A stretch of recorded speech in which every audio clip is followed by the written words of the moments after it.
Okay. Mm, Tomorrow we're gonna do the live selling. May nabili ng plaka. Kasi naman, mura ko rin binenta.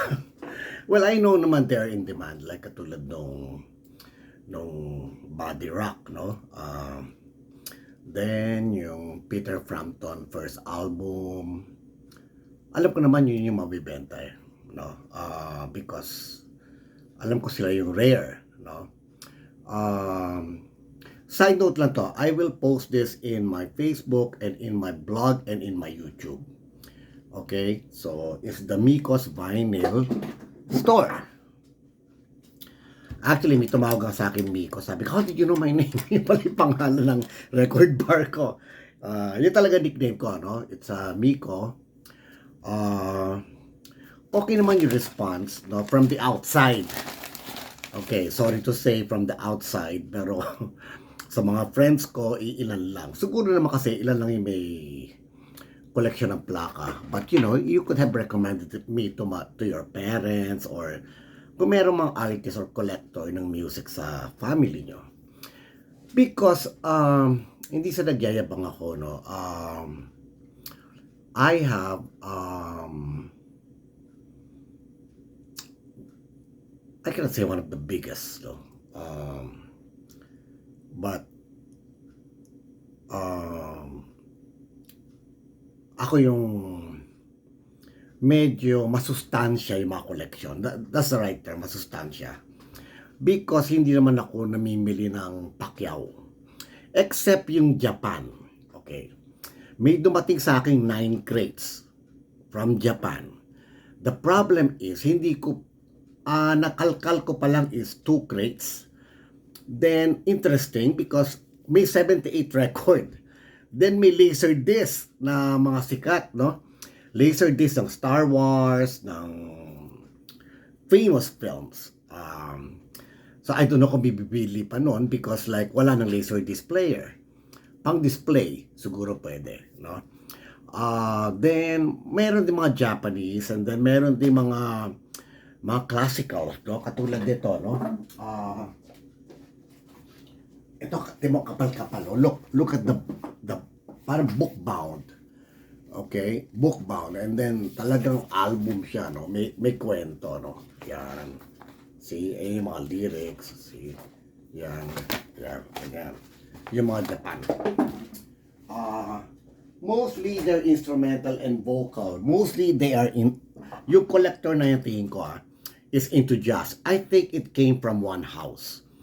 And siguro one thing also yan because like merong mga plaka na may amag, may molds, no? So I just threw them away kasi nakakapatay yung molds, no? So in regards to tomorrow, it's 5 p.m. to 8 p.m. You have to log in to my page, Mikos Vinyl Store, so you can see the live dun sa posting. Don't worry, I will try to make it also on Mike Ramos' page live. Probably will use two cell phones. No? Now, question. I have been a buyer of vinyl for the longest time. Siguro, ang dami ko nag-gas pera dyan. Siguro, the last 5 years, siguro naka more than yung mga nabili ko, siguro mga 1.5 million. Mga ganon. Yung mga trips ko sa Japan, yung mga auction ko, for the box sets, for the ganito, for the ganon. Yon. So, hindi man ako bumibili. Although may nabibili ako na doble, no? Katulad dito which is my favorite, no? Like yung kay Yumir Deodato, no? Favorite ko sa Deodato. Yung Deodato 1, yung kulay green, saka yung Deodato 2. Yung may super strat, saka Rhapsody in Blue.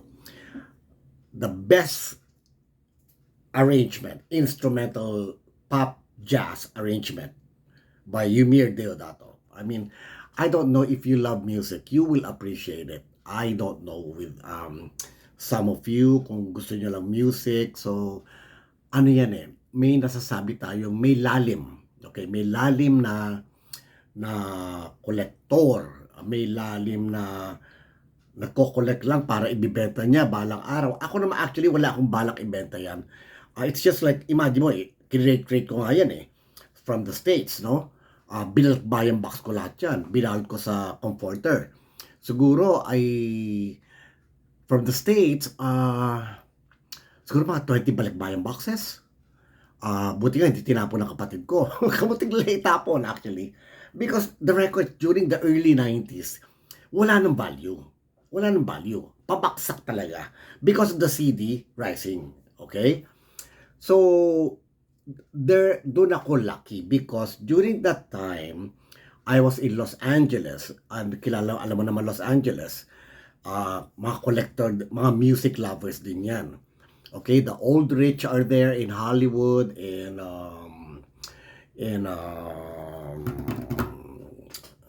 Beverly Hills, the Glendale Mountains, Hollywood Hills, Los Feliz, yung mga Altadena, so yung mga yan. So they have a lot of vast collection of music. So they were all selling it because they were all transforming to CD nung panahon na yon. Okay? So, lucky for me, my hobby was, on my day off, which was Saturday and Sunday, I would go to a record bar in Franklin, either Franklin Street or not Los Feliz. It's the other one. Franklin and, ano ba street yun? I forgot the name, no? Yung paganon, papuntang Wilshire. Anyway, so I think Center Point, yung record bar. Para alam niyo yung kwento, no? During that time, yung mga plaka, $1. $1.50. Okay? Siyempre, papakiwin ko muna yung mga 50 cents. Okay? Then the $1 as well. So, yon, every time I go to that record store, I would accumulate, my budget was like $50. So kung 50 cents yon, that would be 100 pieces of records. Pag $1 siya, 50 pieces of records. Pero mix yung parate. Siguro go-uwi ako mga 70, 60 every weekend. So doon ko na-collecta yung mga wala ako. And then yung iba pa ulit. Like I said, no? Ang alam ko na pa ulit ako yan. Kay Ymir Deodato, of course, Deep Purple is my favorite. Of course, Led Zeppelin. Then, Barry Manilow, syempre. B-52s, although mahirap hanapin ng B-52s because marami talaga silang fans. May mga fanatic ang B-52s up to now. At up to now, dinudumog pa rin sila sa concert kahit patanda na sila at namatay na si Ricky Wilson. Okay? So, yon. Ano pa ba? Parati kong nauulit. Stevie Wonder, Billy Joel. Hindi masyadong Billy Joel. Sino parati kong nauulit yan?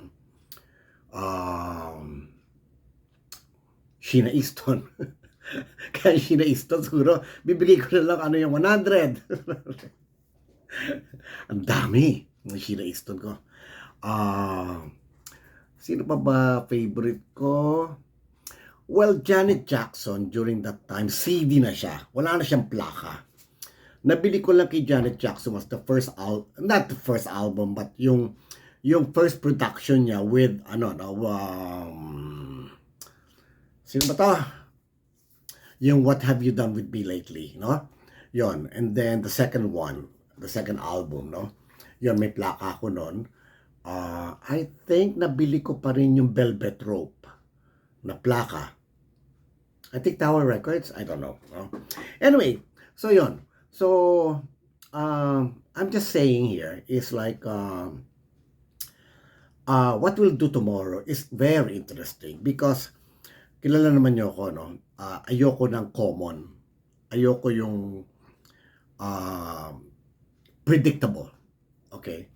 So tomorrow we're gonna introduce to you records that are rare, records that are cheap, records that are hindi nyo na nakikita for the longest time.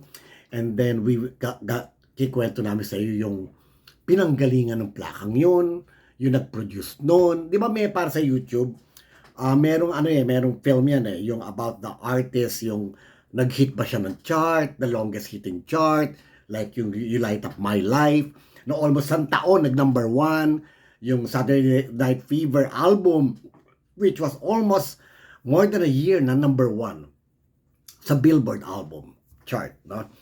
So yun, kikwento kami, and then we will give free vinyls, especially so in giving vinyls ganito, we would ask questions, no? Kunyari, papakita ko yung album,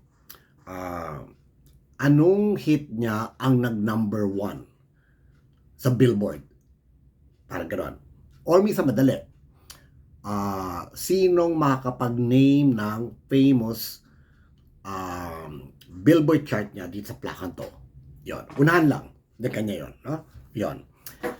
Then, sometimes we will have auctions. We will have auctions because although alam ko tomorrow it will be a combination of the poor and the rich combating with the records, no? So I hate to say it, but sometimes, katulad ng may mga plaka worth 4,000, 5,000 pesos.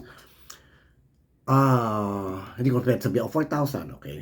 Probably I'll start, okay, let's do an auction by hundreds, 3,000, then 3,1, 3,2, 3,3, 3,4. Then kung sino manalo, kanya na. I'm really letting go of the records because hindi ko naman siya napapatugtog. Not only that, yung para bang, yung plaka kasi parang feeling ko, nagigiswapang ako because like parang nagiging hoarder lang ako ng plaka para maitago sa inyong lahat yung kopya ng plaka na yun na rare. So, ayoko na yun. I wanna share it. Okay, I wanna share yung plaka na tinatago ko sa mga cabinet na alikabukan lang naman, and then dumami na nga siya, no? Nanganak. Now, after this, will I still continue buying records? Yes, kasi para to replenish the store. The store has to be replenished para may bago kaming bala. Yon. So, saan ako mamimili? Yung iba, yung nagbibenta dyan online, kung meron, kasi minsan, meron hindi nila alam, na alam ko, na nag-hit. Yung, alam mo, yung mga hindi kilala. Okay. So, yung mga yon. Pero mostly now, parang medyo educated na yung marami, no? Well, ang best talaga, ko ngayon, is Tokyo, and then probably I'll move to Osaka, pero ang Tokyo hindi ko pa nauubos. So, naubos ko na yung Tower Records. The problem with Tower Records in Shibuya is nung una mura siya. Pero ngayon, wala na. Alam na nila yung presyo. Yung, alam mo yung Jethro Tull na Aqua lang. I don't know if you know that. The Aqua lang album. You know how much they're selling it? 15,000 yen. Samantalang yung ibang plaka doon, binibenta lang 200, 300 yen. So, alam na nila yung in demand. Minsan nag-aagawan pa kami doon nung collector. Dinadayo na kasi sila ng collector all over the world yung Tower Records sa Shibuya. So, mahirap makipag-compete doon. Talagang kalkalan blues, no? Ang maganda sa Japan, we have a tourist refund na 10%. So, babawas mo pa yung 10% doon. So, and then almost lahat of Japanese records are clean and maalaga ang mga Japanese sa plaka nila. So, I think that is mostly where I'm gonna get my records. Hindi naman ako makabalik ng Amerika dahil wala na akong visa. In Australia, masyado pa rin mahal. Pero probably lulusubin ko rin yon pag may time ako. And then to search for ano no, yung mga New Wave and UK records. Actually, doon ko nabili yung mga China Crisis ko na mga extended.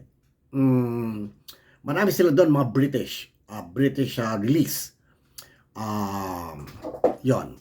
Then, I know Canada has a lot. I think lulusubin ko rin yung Canada para sa plaka. To get this thing, it should be, the plaka should be hindi basura. Number 2, worth it bilhin. And then number 3, yung presyo niya hindi overpriced. Yon. Kaya yung mga ko, katulad ng Deborah Harry ko, box set, no?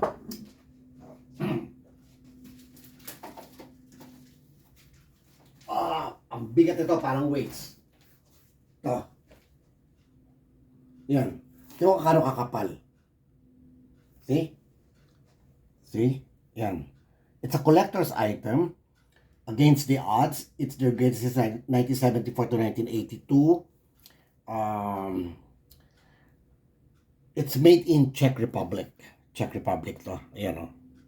And then ako nababasa nyo. I ordered this in the States. So may plaka siya 4. Then I think may 4 to na CD. Now most of the box set now comes with Blu-ray CD para yung quality ng sound hindi na bababoy, hindi na limited yung range, no? Yan, katulad niya, magkano yan? It's dapat 6,000 yan, 7,000 yan, right? Minsan nakaka-guilty naman yung mga mahihirap, paano na mabibili yan, di ba? So I also want to help the poor, yung wala masyadong pera, for them to have the collection as well, no? So, pwede naman nyo ako i-private message. Pwede bigyan mo lang sa akin ng ganun yan. Pwede yon. Pwede hulugan. Pwedeng, pwede yon. We're open. And then, kunyari may gusto kayo pabenta, pwede. Bigyan nyo yung benta. Ang patong lang namin, kunyari, gusto mo ibenta 300. Then we just get 10%. 30 pesos. Yun lang. Wala na kaming ibang, we won't overprice. Kung ano yung benta mo, yon. Kung may tumawad, it's up to you. Sabihin namin, hindi lumalarga kasi yung presyo mo, mataas, and then marami nang kagaya sa market, no? Oversaturated na minsan. Marami ng plaka oversaturated. Yun ang lumalabas. No? Katulad nung yung mga Billy Joel, sino pa bang yun ang yun? Ibang Beatles, no? Hindi ko alam saan yung binili kong album na Silda and I Love Her. Kinain yata ng aso ko. Pati yung nilyang ko na after the gold rush na binili ko sa Tower Records also. Dati mura. And guess what? You know what? Yung plaka, yung CD pala kasi Tower Records is like 7 floors. Yung first floor, ando doon yung mga pop. Sino ba yung mga sikat ngayon? Sila, if ever may bago si Lady Gaga, and then si Taylor Swift, then my God, I'm really poor in remembering now. Sabrina Carpenters, all those things. They have in CD, they have in vinyl. Then the second floor is parang K-pop. Then the third floor, ganun. So I go to the record floor, which is the 5th floor. Ando lahat, isang lahat yung plaka. Second hand, brand new box set. Doon. Then may isang floor, puro CD. Alam mo, ito nakakatawa sa CD sa Tower Records. Nung una, super mura siya. Thank God, ang dami ko naman nabili. Ngayon, para lang doon sa nagbibenta ng mga CD na mura. Alam niyo ba sa Japan, yung dating 100 yen, 200 yen, so magkano, 30 pesos, 50 pesos. Alam niyo ba ngayon kung magkano na? 2,000 na. 2,000, 2,005, yung CD second hand. Bakit? Kasi bumabalik yung CD, parang plaka. Okay? Parang pumapayag na uli na naman yung mga tao, yung mga collector sa plaka. Okay? Now they're gonna invent yung Blu-ray.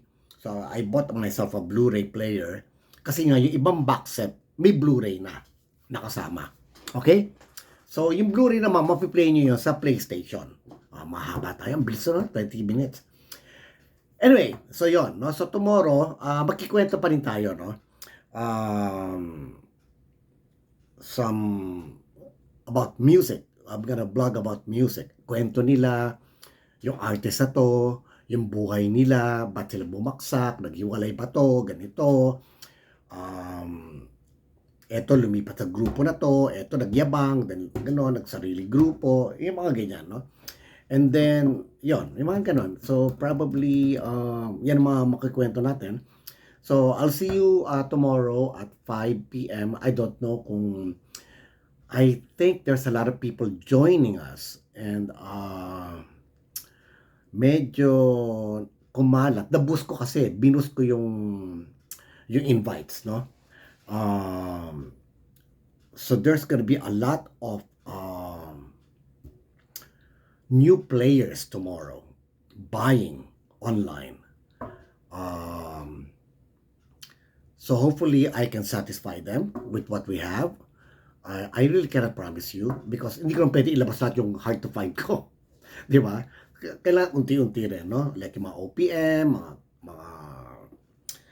yung mga extended na local, yan, hinahanap nila yan eh. Smoky Mountain na plaka, yung marami pa ako sa Subic actually na mga plaka, no? So I don't know, probably I'll go live from there as well para hindi ko nadalhin yung plaka dito. Actually sa Subic, for those collectors, I have a room for rent facing the bay. It's on the 4th floor. Magandang unit siya with a good view. You can have access to the pool and to the restaurants. Then, meron din siyang record player. May Pioneer turntable ako rin doon. And then, we have also a computer. So, you can bring your records there and you can play it. Or you can relax. You know, have wine and then patugtog ka. Actually, may karaoke rin doon sa unit na yon. No? So it's only it's only 2.5 per night. 2.5 per night, good for two. Now if you add another one, that's additional 500, no? Yon. It has a fantastic view. You can put up your chairs facing the bay with the view during daytime and nighttime. Then you can just chill. So doon, also, pwede ko kayong pahiramin ng mga DVD films ko. I have a collection of DVDs. Also, DVD box sets. Ngayon, hindi pa binibenta mga DVDs, pero sooner or later, like yung mga hard to find, hindi na. Kasi hindi mo na makita sa streaming eh. Katulad ng buti nga nilabas ng YouTube, no? Yung House of Games kay David Mamet. I don't know if you know David Mamet. He's a freaking genius director. Yung mga yan, yung mga Alice Doesn't Live Here Anymore. Wala kang naman makikita niyan. You know? Buti nga nilabas din ng YouTube yung Birdcage. So binili ko uli, although I have a DVD of that. Then I had the complete box set of Planets of the Apes. The first one, yung from the 60s to the 70s. Yung tumawid, there 5 yon. Then I have, of course, Sex and the City box set, The Godfather box set, Disney box set, James Bond box set, Cannes Film Festival box set, dami doon. You can borrow and you can do a marathon if you want, no? Dun sa CD, ano. And then we have a beach resort as well. Pwede naman, you can, from Subic, you can go to our beach resort. It has a private pool, and then ando lang yung beach, near then the river, where the river and the beach meet, no? So it's safer because mababaw lang yon, and then it has warm water, flowing because coming from the mountains, no? Then Yun, I think 25 minutes. So I'll see you tomorrow. Ang bilis, ang dami kaya ito, no? So I'll see you tomorrow. Hopefully, alam mo, ang aim ko lang talaga dito, mapasaya kayo.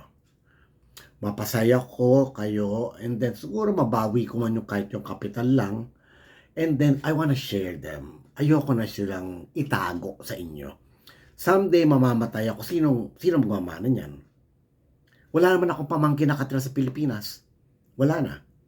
And do you think my pamangkin will live here? Of course not. They will not.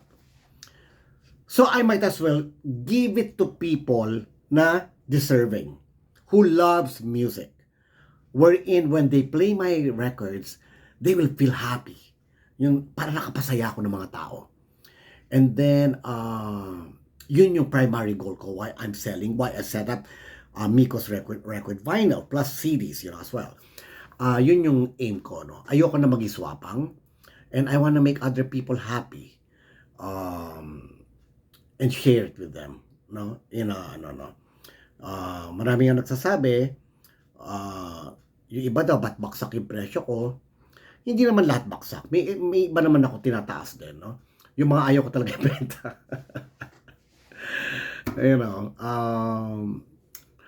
I don't know, pero parang gusto ko na lahat ibenta eh. Kasi may mga plaka dyan sa CD na talaga hindi mo na makikita. Kahit libutin mo, kahit discogs ka. Okay? Then because I have a record scanner software wherein you scan the barcode or the picture, lalabas yung album. And then sasabihin sa iyo kung magkano ang value niyan globally. So we have that, no, to check the prices if it's rare or not. So do not assume na we don't know the prices. Kung binababa namin man yun, is because we just wanna throw the records out.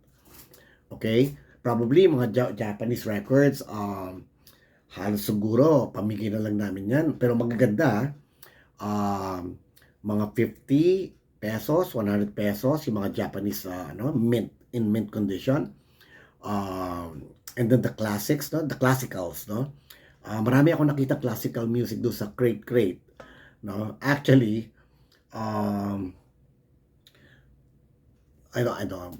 basta yun. So, ayoko naman kwento. Masyadong mahaba na to. Mahirap mag-download pag mahaba, no? So, I'll see you tomorrow.